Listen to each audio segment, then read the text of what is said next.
lagi dalam ibadah Minggu Persekutuan Taruna tanggal 3 Agustus 2020. Sebelum kita mulai membaca dan merenungkan firman Tuhan, mari kita berdoa. Tuhan Yesus, terima kasih karena kemurahan Tuhan dan kebaikan Tuhan buat hidup kami Taruna-Mu. Kami boleh kembali bertemu untuk membaca dan merenungkan firman-Mu. Roh Kudus menolong kami boleh memahami maksud Tuhan lewat firman yang kami baca dan kami renungkan bersama.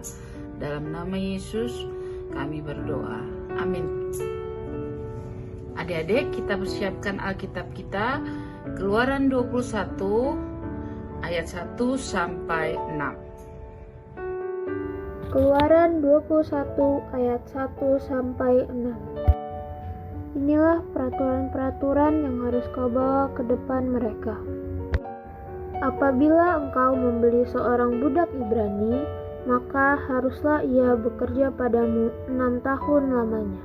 Tetapi pada tahun yang ketujuh, ia diizinkan keluar sebagai orang merdeka dengan tidak membayar tebusan apa-apa.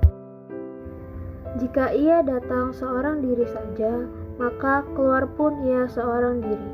Jika ia mempunyai istri, maka istrinya itu diizinkan keluar bersama-sama dengan dia. Jika tuannya memberikan kepadanya seorang istri dan perempuan itu melahirkan anak-anak lelaki atau perempuan, maka perempuan itu dengan anak-anaknya tetap menjadi kepunyaan tuannya, dan budak laki-laki itu harus keluar seorang diri. Tetapi jika budak itu dengan sungguh-sungguh berkata, "Aku cinta kepada tuanku, kepada istriku, dan kepada anak-anakku, aku tidak mau keluar sebagai orang merdeka," maka haruslah tuannya itu membawanya menghadap Allah, lalu membawanya ke pintu atau ke tiang pintu, dan tuannya itu menusuk telinganya dengan penusuk, dan budak itu bekerja pada tuannya untuk seumur hidup.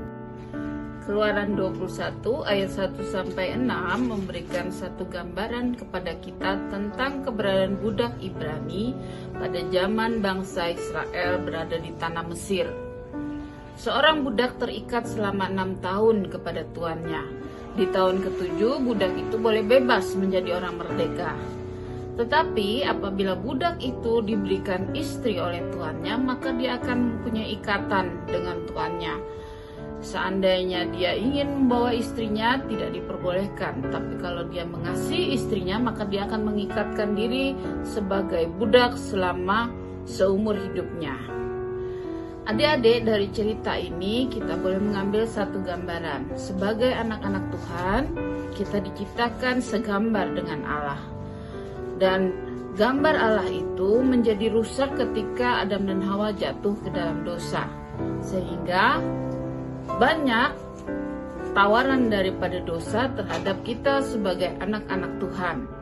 Seperti gambaran budak, maka kita juga seringkali memperbudak diri kita dengan dosa. Dosa menawarkan hal-hal yang sangat menarik sehingga kita kadangkala sulit untuk terlepas.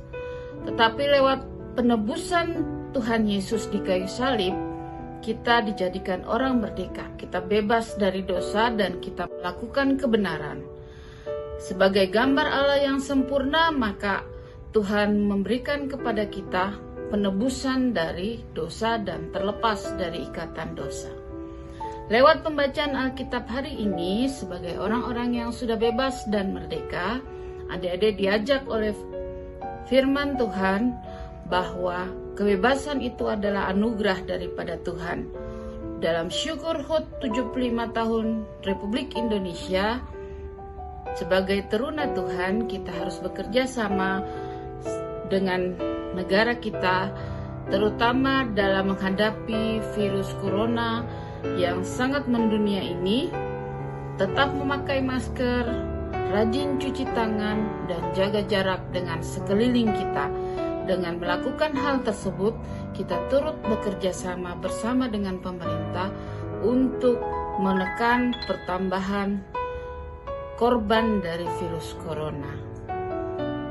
Kiranya firman Tuhan hari ini boleh mendidik kita sebagai teruna Tuhan, memiliki gambar Kristus yang sempurna, menjauhi yang jahat, terutama dosa yang mengikat, dan bekerja sama dengan keluarga, dengan sekeliling kita, dengan bangsa kita di dalam kebaikan dan kebenaran Tuhan. Tuhan memberkati kita, mari kita berdoa. Terima kasih Tuhan Yesus, firman-Mu mengajarkan kami untuk menjadi gambar Allah dan senantiasa menyaksikan akan kebaikan dan kebenaran Tuhan. Mari Tuhan Yesus menolong kami menjalani hari-hari hidup kami, dalam studi kami, dalam pergaulan kami, dalam hubungan kami dengan orang tua dan saudara-saudara kami di rumah. Biarlah kebebasan dan kemerdekaan dari dosa yang kami boleh alami, boleh kami pelihara dan kami senantiasa bertanggung jawab kepada Tuhan. Lewat perkara-perkara yang kecil, Tuhan tetap memelihara kami. Terima kasih ya Tuhan, berkati orang tua kami, berkati bangsa kami, bahkan juga gereja kami. Biarlah kiranya virus corona yang boleh mendunia ini boleh semakin ditekan oleh kuasa daripada Roh Kudus. Terima kasih Tuhan Yesus, ampuni segala dosa dan kesalahan kami. Dalam nama Yesus kami berdoa dan bersyukur kepadamu. Amin. Sampai jumpa adik-adik, salam sehat, tetap pakai masker dan cuci tangan. Tuhan berkati.